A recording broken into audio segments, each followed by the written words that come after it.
Any thoughts on the freak closing its doors? Tico Savage asks. Yeah, you know, I don't like to see anybody losing their job. The way that whole thing went down, obviously I have a lot of feelings on it. Everyone at the ticket has a lot of feelings on it. There were a lot of things that went on in the past couple of years. Hold on, I got a security update on my computer. Hate it just flashes up there. What were we talking about? Oh yeah, so many things that happened in the past couple of years, and part of me wanted to set the record straight on the way a lot of things went down, and so much misinformation has gone on out there that has ruined so much goodwill. I don't think that it needed to happen. You could make a good argument that some people needed that to happen. I'm sorry, I'm hitting the desk and now it's moving the camera. But at the end of the day, I think of it this way. You know, my music stopped all of a sudden.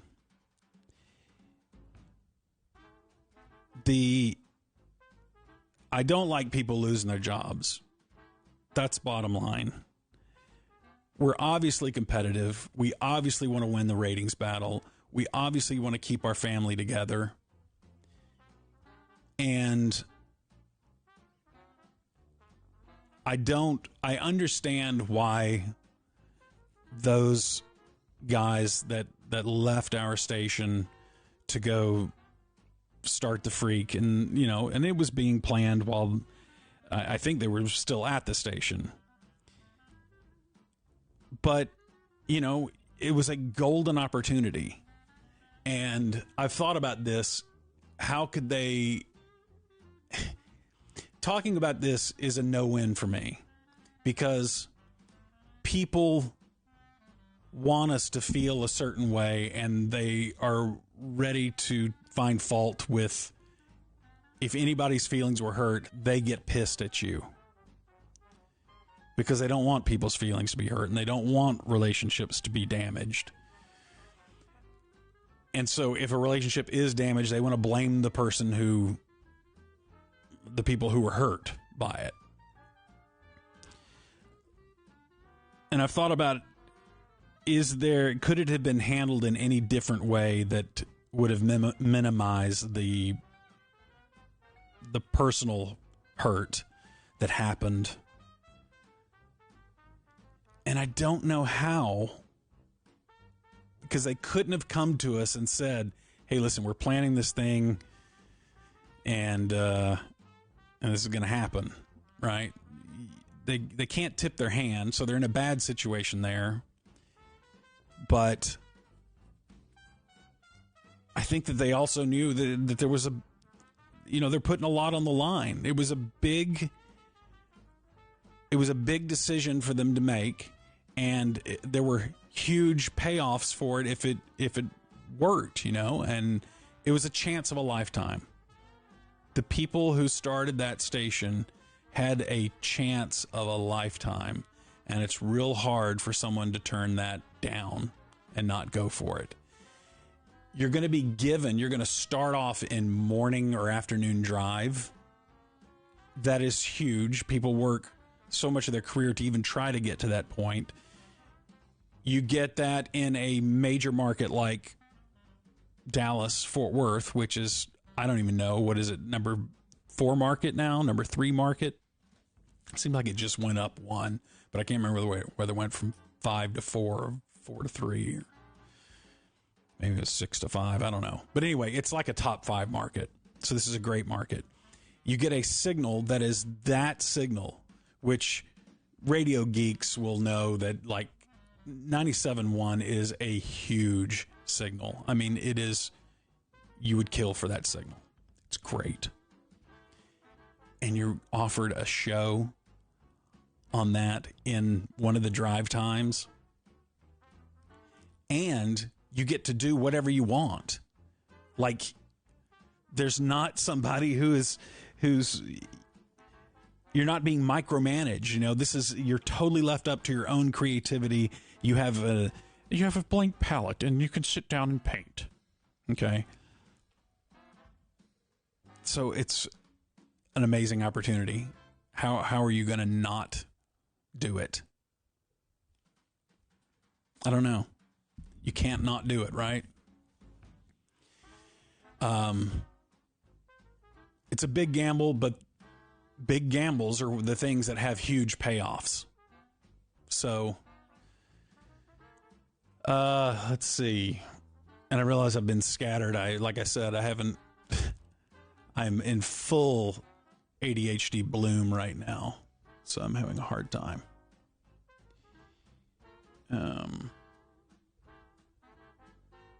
There was no room for growth at the time. Why not write? That may be in reference to something else up in the chat. You got the chat slowed to a halt with this convo. Oh, see, I'm probably talking about something that very few people are interested in. Or at least the people in the chat here are not interested in. If Mike Soroy would have just waited instead of listening to people to leave, he would have been with Donnie right now. Yeah, that's probably true. Yeah. But once again, I mean, Norm wasn't ready to retire. You know, it's strange. It's hard to figure out the minds of some P1s, some very passionate P1s who got very emotional about this. And it's turned into one big hate fest. That's the thing I can't stand, is just how much people are slinging negativity back and forth. When, you know, the situation is that you're wanting... The people who are hating on the company now are a lot of the same people that I see making comments about how, you know, that's an evil company. They should have pushed out the old man when they had a chance to. And they need to not give these stupid JVers a chance, you know, for the big time. And, you know, it's like, I don't understand those people who want to blame evil corporation, and then their prescription for the evil corporation is all these things that sound, you know, like pretty heartless stuff. So I have a hard time understanding that these things are coming out of the same person's mouth. Now, I run the risk of that my reading comprehension is off. Maybe it's not the same people who are saying this that are saying this, but sometimes it just feels like all one big group and none of it makes sense with each other. Like, none of it seems logical to me. But I'm probably reading different people saying different things. But I mean, it was, like I said, there's no upside of me talking about this. You know, Cooper Old Jones says I'm an emotional P1. Yeah. Emotions just ran high on all this. And to me, what was crazy was seeing the incorrect narratives that were going on out there that to me seemed to be in service of the emotion. Like, I had an emotion. I'm pissed about the situation. So if I'm pissed about the situation, I need to be pissed at someone, because just being mad at the situation doesn't seem enough. So I need someone to blame, someone to point the finger to. And I've seen a lot of people get blamed for things that they don't need to be taking blame for. I've seen good people get just railed and talked about horribly, as if they're not even real people, right? They're just a cartoon character in a drama that I watch that I love ragging on. And I love throwing out stuff bad about them. And it's mean and horrible, you know? And I'm sure we all do this to some extent, right? I probably do it to an athlete or to some character that I do. I think that's a worthy point to make, worthy counterpoint to this. CP Money says you just explained internet commentary. Yeah, it is like that. Like internet commentary, because some of these are the same names of people that I've seen making comments, and they just are all over the map. Like, their emotion from today, the thing that they said directly contradicts the thing they said yesterday. about the same situation, but it just feels like they're trying to get emotion out. They're not trying to square their opinions and their logic. They're just trying to, I need to release the emotional constipation about some situation. Here's Zero Down saying, I was an emotional P1 when I was asking, where's Grego? That I remember the ticket taken into shorts there. Like people hating on us for not explaining where Grego is. Grego, for those who don't know, he was a talk show host, really the first star of the ticket. And we didn't know if were we really, how well would we survive without Grego, because he was kind of our star guy. He was on the afternoon show with Mike. They're the ones who started the hard line. I'm sure we'll be accused of, I'm glad you're finally talking about Grego. There's Grego erasure going on. There's not Grego erasure. We talk about him when he comes up. So anyway, but there are some people who've joined us since he was on the air, which was like 2007 was the last time he was on the air. Grego was so great, so funny, such a raconteur. He could tell stories. He was just funny. He was an amazing character for our station. I'm not saying too much out of school here because he's been public with it, but he had some addiction issues that he was going through at that time. And it was an incredibly rough time behind the scenes at the ticket. Because, and I feel so much for Mike and for Corby during this time, because they were on the show with Grego and you didn't know whether he was going to show up or not. And you didn't know what kind of condition he was going to show up in.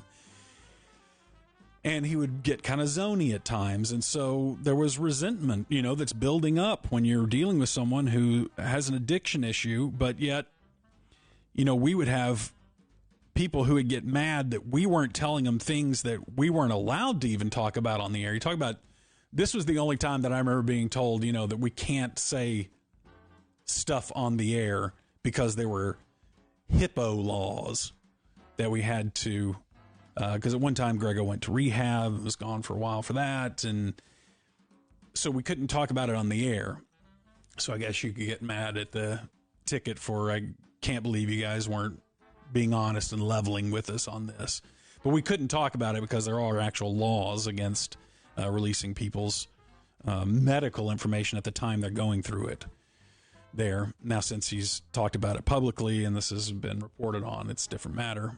At least that's the way I see it. I hope I'm not wrong on that. I know I said hippo, by the way. That was a joke. It was a joke. But yeah, so we went through that with Grego, and then P1s were mad because they were every day he was gone from the show. People would just start bombarding us, and they would be pissed at us saying, where's Grego? Can't believe you guys are not talking about this right now. Why aren't you telling us where he is again today? Why aren't you telling, what's going on there? What are you hiding from us? I'm so sick of you. You guys think you're so high and mighty, just keeping information away from us. We're the ones who pay your salary. It was like this, you'd see this emotional storm gathering of, and it wasn't everyone, right? It was a select few that can make a lot of noise. And Mike and Corby were in the horrible position of not only are they the ones having to work double time to take up the slack for a guy who's not there and who keeps them strung along, not knowing whether he's going to show up or not show up. They're taking up his slack and having to do his job, and they're having to get the anger that he's not there and that they're not talking about it enough. And what a horrible catch-22 that they're in. They have to pay the price for him not being there and make up the difference. And they had to go through that, and that went on for, I don't know, like years or something.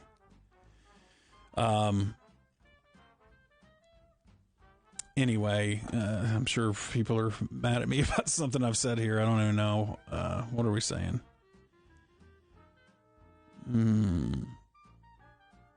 Yeah, so it must have been frustrating for you hosts. Yes, it's very frustrating. And here's the thing, though. I want to make sure that not either-oring it here, right? I know that it's frustrating for the listener, too, right? You're tuning in. You love this show, Mike and Greg. and you're wanting to hear them on the air, and you're not able to hear it, and then you don't feel like you're getting an explanation for it. So there's a big case of informational blue balls going on. Like, I have sympathy for that too. That's very frustrating as a listener, and I get that. I get that. What I'm saying is that you just need to, where so many people make a mistake, whether it's a host or a listener, is not thinking that the other side has a point, you know? And I know that this could then bog down as somebody's going to yell both sides, and then we've got that little paralytic piece of verbal weaponage, so then we can't talk anymore. But in the old days, there used to be value in saying, okay, let me think about what the other side is going through. And if I'm supposed to think about, well, it's got to be frustrating for the listener not knowing what's happening and this host is all of a sudden gone, that's got to be frustrating for them. And as a listener, what would be helpful, and I think the right thing to do, is to think, well, maybe there's more to this story that I don't really know. Maybe it is more complicated than I think it is. And then bringing it back to this past couple years that we've been through, it's been a lot more complicated in some ways and a lot simpler in other ways than I've seen the drama points online about the way people talk about it. But the overall feeling I've got out of it in just trying to understand the way the world works, the way people work, is that I think it is just I just think we're emotional people. I think we're emotional people, and we like things to be very emotionally digestible. And the best way to do that is to throw white hats and black hats on people and then react really strongly. Because I think that's the way that we feel like we break through the noise and that our voice is heard, is when we yell about something. And then I think it just gets to be a sport. You know, you decide that you don't like someone, and then you just spend every day just bashing that person. And I've gone through it. I've given advice to some of the younger guys. I said, hey, look, this is the way that it works, in that the really hardcore P1s or very passionate listeners, is the way it works is you go in and out of fashion. If you're there long enough, you just have to wait, and you'll cycle back out of never think that when you're the hero guy that you'll always stay the hero guy, right? They turn on you, and then they will talk bad about you, and they run you down, and then that lasts a couple years, and then it comes back around, and then people will talk nice about you again, and then that will last for a little while, and then they'll talk bad about you again. You know, it happens. I think that we just kind of get bored or tired of the same narrative after a while, and then we change it up. So never believe all the good things people say about you, and don't believe the bad things people say about you. You have to have a view of yourself that's, you know, more realistic and more human. You know, we're all kind of in the middle, really. I know that I've probably just wasted your time by talking about this, but sorry, I'm getting distracted. What were we talking about? So yes. So the past 2 years,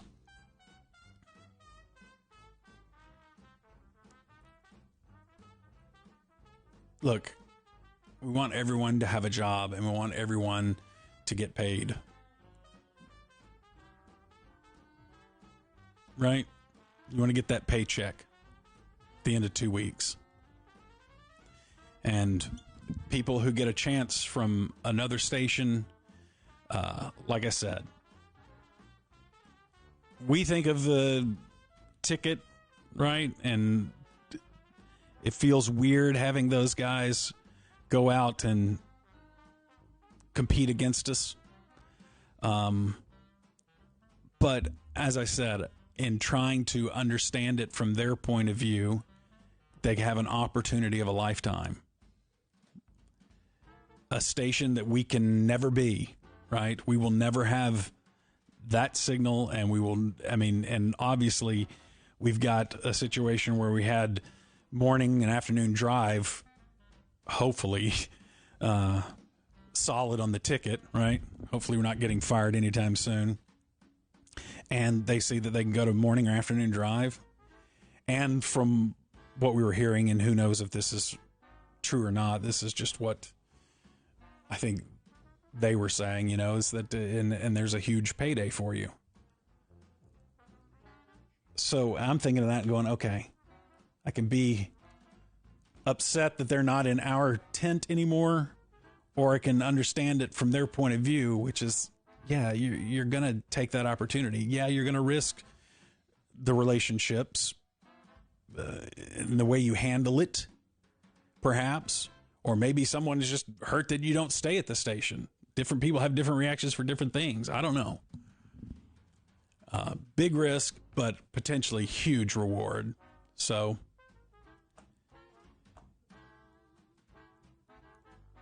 wasn't expecting Twitch. Thought you were sick. Yeah, I know. Well, I am sick. I'm still not 100%.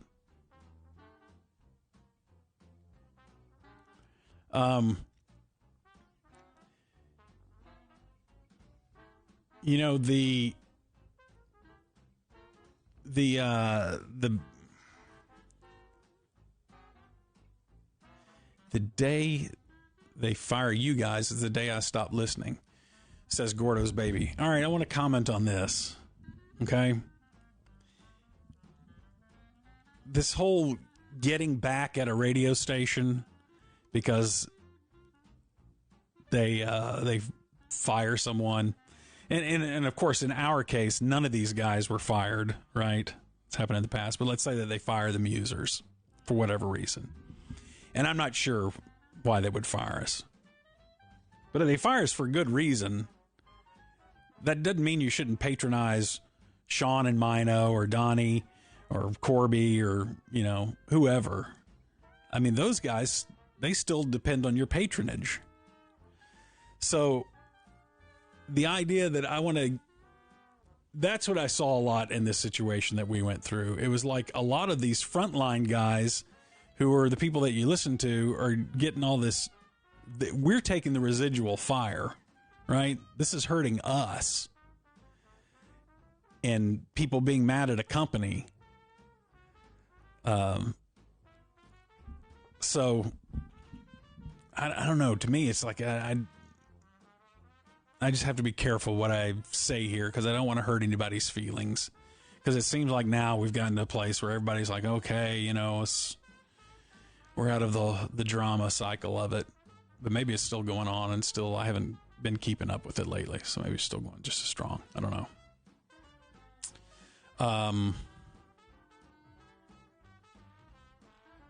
That's the deal I made with you the first day I walk in here. A Jerry quote. Yeah, and I also love that somebody else mentioned corporate guy up here, corporate Gordo. I get why someone wants to say that, because it's like something that could hurt. They want to discredit what you're saying, therefore they just claim that you're corporate. Therefore, there can't be truth to what you're saying because you're just carrying water. What's the phrase? Water for somebody? A bucket for somebody? Carrying a bucket of water. I can't remember the saying. But what's crazy to me is like the idea that that guys that worked for our company were tired of corporate radio, so they're going to go join iHeart. Like, that argument made sense to some P1s. Like, they go, yeah, it's like non-corporate guys. Yeah, they're going over there, stick it to the man. The joke is it's a bigger corporation than we are. There's nothing wrong with that. I'm glad it's a big corporation that could pay them good money. That's what you're in the business for. But this is stuff that doesn't make logical sense to me. And maybe this is a little spurgy of me. I don't know. I need to stop. I need to feel into it more rather than just go like, wait, that doesn't make sense because of this and this and this.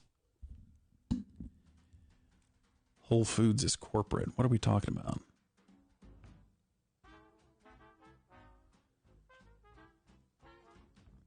Fake Jason Kidd's the best thing going. He kind of beats me. Do I think they were underpaid at the ticket? God, we're going to get into what people made. Samantha asked that. You know, I got in trouble one time for saying that I didn't know what someone made. So I'm scared to tell you the truth on this one as well. I have ideas. See, it's tricky because my answer is the same on, I don't know. It's like, okay, so I'll take the two mics and Danny, for example. Like, I can have some idea, but I have like a ballpark idea. And when I say that, some people take that as I'm assuming what they're thinking is that I don't care enough to find out what they make, or that I haven't cared enough to ask them what they make, or I know the ballpark of what they make and I should know that that's horrible. The uncomfortable spot is that, I mean, like, how much does Danny want me to talk about what I think he made? Maybe he's completely okay with it. I don't know. The problem with all this is just you're wading into drama that there's no upside other than, well, it makes some people feel good to talk about it because they're just curious. But satisfying the curiosity creates more problems because now here I'm talking about it, and then we got to hear about it on other forums. And then did you hear what Gordon said? Gordon said that he didn't care whatever other people made, or some lifting out of what I said. And have you noticed this, that if you just lift something out of context and say it, it just becomes true? And then you get a whole line of people that react to that lifted quote. See, I always knew this about Gordon. I always knew that. You know, I knew it from the moment he made fun of this person 22 years ago for the wig that they wore into remote. They'll tie it in with something else, and then that makes sense to them. They put the puzzle together, and then that shows.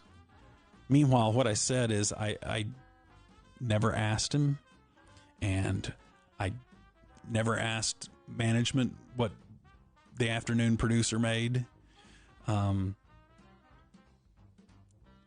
I mean, I know, I don't know if I should say this. I was led to believe that that Danny and I think when Jake was a producer, those were our two highest paid producers. I don't know where I heard that, but it's like this. It's me even reporting that. That's completely irresponsible because I don't know that. I don't know that.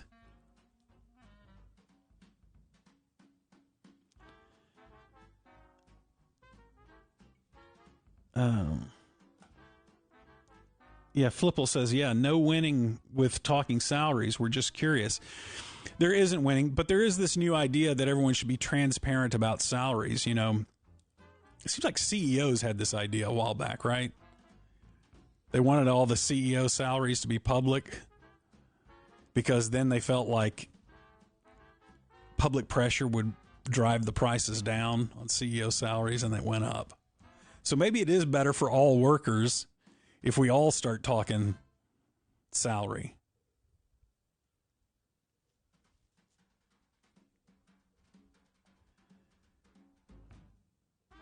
Jake is on the record at having made $50K at his peak as a producer. Right? That's a question. I don't know that that's true. Don't dig yourself a hole and stress yourself out, Gordo. You're exactly right. Why am I even talking about this? Because people are predisposed to get pissed about it. They start hearing you talk about a subject, and it activates them. And like I said, there's no upside. So why am I still yapping? Look, the bottom line is people just hate on each one of us. You like some people and you dislike other people. And I've seen, whether it's me, Jub, Junior, Dan, Jake, there's some people that just cannot stand any one of us individuals, and they never will cut us any slack. It's like Dan is always wrong. Gordo is always wrong, and they will take any chance they get to take a shot at you. And it's really hard to turn off that human part of your brain that doesn't get affected by that. Some people are better at it than others. I get it. There's some people who are in the public eye who can do it, who can just say, you know, I've gotten better at it, but it has been an unnatural skill that I've had to learn in order to cope with the job that I do. And that person, I have to understand they're not really talking about me. They're talking about the me that lives in their head. You know, they're having a strong reaction to that character in their head that they think that I am. And I understand why they're doing that, right? That's the me that they know. It's only the construct that's in their head. This goes for all of us, by the way. But it's important to realize, I think, that that's the mechanism at work. You know, when I'm reacting to someone strongly, think about this. Think about how often we do this. You're investing motives in people. You're investing, I know that the way that person thinks. Well, the way you know that person thinks is you're always injecting part of yourself in there because you're thinking, well, why is someone doing that? Well, they're probably doing it for this reason because that's why I would, you're puzzling it out. So, yeah, I think that people get it. Heck, even people who I know, I think, get me wrong, and I'm sure I get them wrong a lot.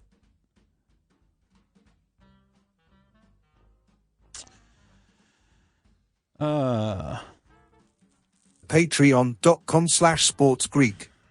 Monty, Mino, Bass, Donovan, Matt, Roman Garden, Rich, Rick, and the other guys. I'm also leaving out.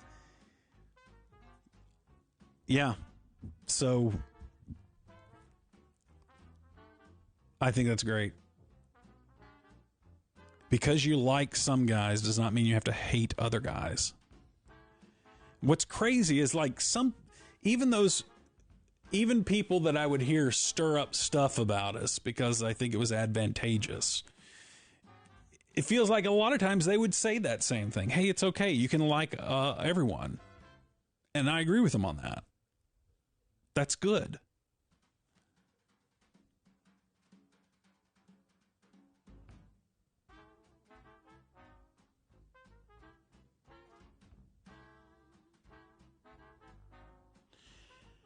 Tell that to the ticket Reddit. I don't call them losers. I don't think they're losers. Ticket Reddit is an interesting thing. It's driven a lot of ticket people out of there, and I get it. You don't want to go to a place that subjects you to a lot of emotional suffering. What therapist would advise you to do that? Where you can go and listen to people that you don't know necessarily. Or at least you don't know that you know them. You just know some Reddit handles. Why would you go there and be subjected to something that's going to make you feel bad about yourself or the people that you work with that you like? Any therapist would tell you not to do that. And I think I'm one of the lone holdouts that still is like trying to, it has some value. And even though the people are not saying it so nice, I'm trying to, I don't know. It's me trying to give people benefit of the doubt. And sometimes that's not always healthy. When it's like these people aren't, some of them, not all of them. I don't want to paint them all with the same brush because that'd be the same as like painting everyone that works with Cumulus with the same brush or everyone who was on the Freak with the same brush. They're individuals. But there seems to be those loud voices. The other thing that I wish Reddit would do, this would be a great implementation of a protocol for them to have. They should color code the comments so that it makes it very easy to see when it's the same person commenting over and over again. Because I think that we do this in laziness when we read Reddit or any site such as that. You'll read the conversation, you go, man, people are really hating on Dan and Jake or the Musers or the Donnie or whoever, any of us. As I said, we all go through it. Corby, really hating on him. And wow, man, there were like 50 people dogpiling the guy. And then you look and, oh no, it was 4 people dogpiling the guy. But those 4 had made a lot of different comments and they were having a conversation back and forth, but I wasn't paying attention to the usernames so much. If they could compress it and you could say, oh, here's a person who's making a lot of noise about this one particular topic that they're very passionate about. But that's not indicative of the actual number of people who are saying this. Mushroom Party says, Reddit is a bad place. I have this conversation with someone in my life pretty frequently. And it's several people actually. And they say that Reddit is just toxic and to me, it's not. The ones that I go to, it's like I get a lot out of it. Now, granted, I'm going to things like, I don't know, cats doing funny things, or Ask Reddit. I go to Ask Reddit. I love reading that and people sharing their life experiences or, so I have a different experience of it. But other people who are getting into the politics subreddit or the, I don't know, female dating strategies. I don't know what are the toxic subreddits. You go to those and you're like, God, Reddit is a horrible place. Once again, it's that painting the whole thing with one broad brush. When the ones that you see are that way, you tend to think the whole place is that way. The ticket subreddit does go through phases though. And it's been a difficult place for ticket people for sure to go to. So I don't know that they try to. I try to go in there and interact with people every once in a while and not write it off, right? These are still people expressing their opinion and they still care enough to even be in the subreddit, and I try to interact with that every once in a while. So yeah, a lot of people were mad when Reddit killed third-party apps.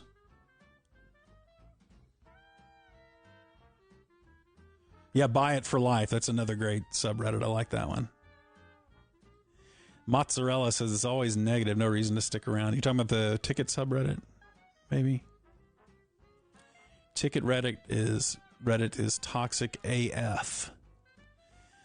Yeah, right now, that's the thing. Like, when does something become toxic? I think it's when the negativity to positivity ratio kind of gets way out of whack. Like when things aren't measured anymore or don't seem to be. But maybe that's not what those people are going to Reddit for. Maybe they're going for, you're just talking S, right? And you feels good to talk S. Look at me not cussing. I cussed on here before and you guys were like, oh, it's shocking to hear you cuss.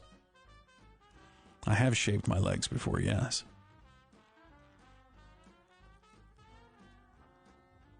I hope we're at a ticket tell-all someday. Like I said, every time I think about it, I'll regret this whole Twitch stream, of course, as always.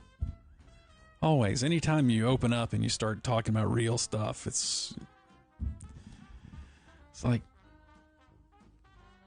the problem is it doesn't change anyone's mind. Whatever someone thinks to begin with, they're still going to think because there's value in doubling down. We're in the double down society, and narratives are sticky. It's hard to unseat them.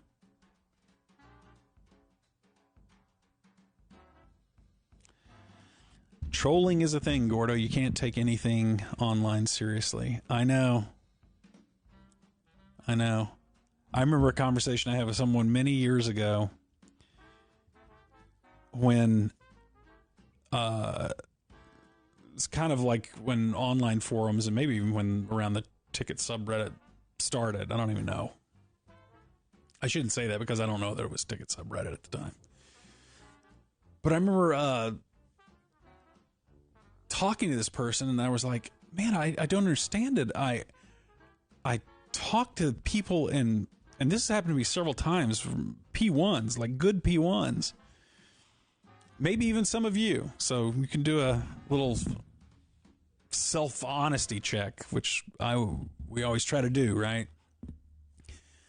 But I'll like talk to them in person, and they're so sweet and say incredibly nice things.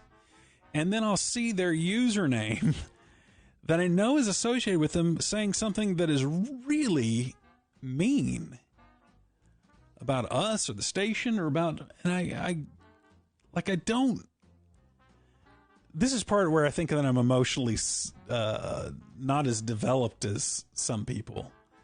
Like that, it doesn't square with me. I don't understand that fully. I mean, I get having, right, we have moods and we have different thoughts on things, and we're, obviously when we're talking to a person, we're going to be nice to them, right, because we're right in front of their face, even though, and so we don't tell them everything negative that we're thinking. Like, that makes sense to me. But when I see people who say to me, you know, like really sweet things and nice things when they come up, nice things about the station, about what the station's meant to them, about what it continues to mean to them, and they're glad that we've endured all our trials or are attempting to the best we can. And then I'll see them online, like rooting for a failure almost. That confuses my little Gordo brain.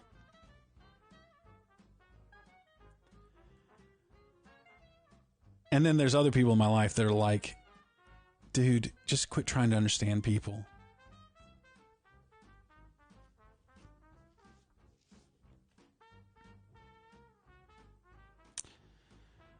Did Rich Phillips have a show on the ticket or just SMU games? Rich was our ticket ticker guy in the mornings for like decades, for a long time. J Taylor 4001, John Taylor 4001 says a lot of it is sarcastic. I don't know that the stuff that was reading, it didn't sound sarcastic. Like about, you know. Well, anyway. Part of me was like, you know, I'm gonna take notes and try to understand this. And it's like, why am I wasting time on it? People will continue to hurt me. But then I don't want to be a person who doesn't care what people think, though. Then that seems weird. There's some special balance. I just haven't got it yet. Gordon, you're an idiot jerk. How about that? Would Cumulus fire Gordo if he went on the dumb zone? I don't think so. There's nothing in my contract that says no.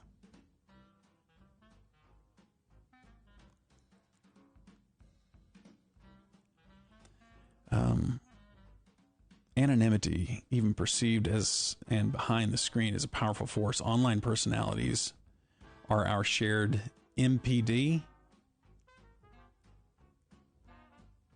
MPD.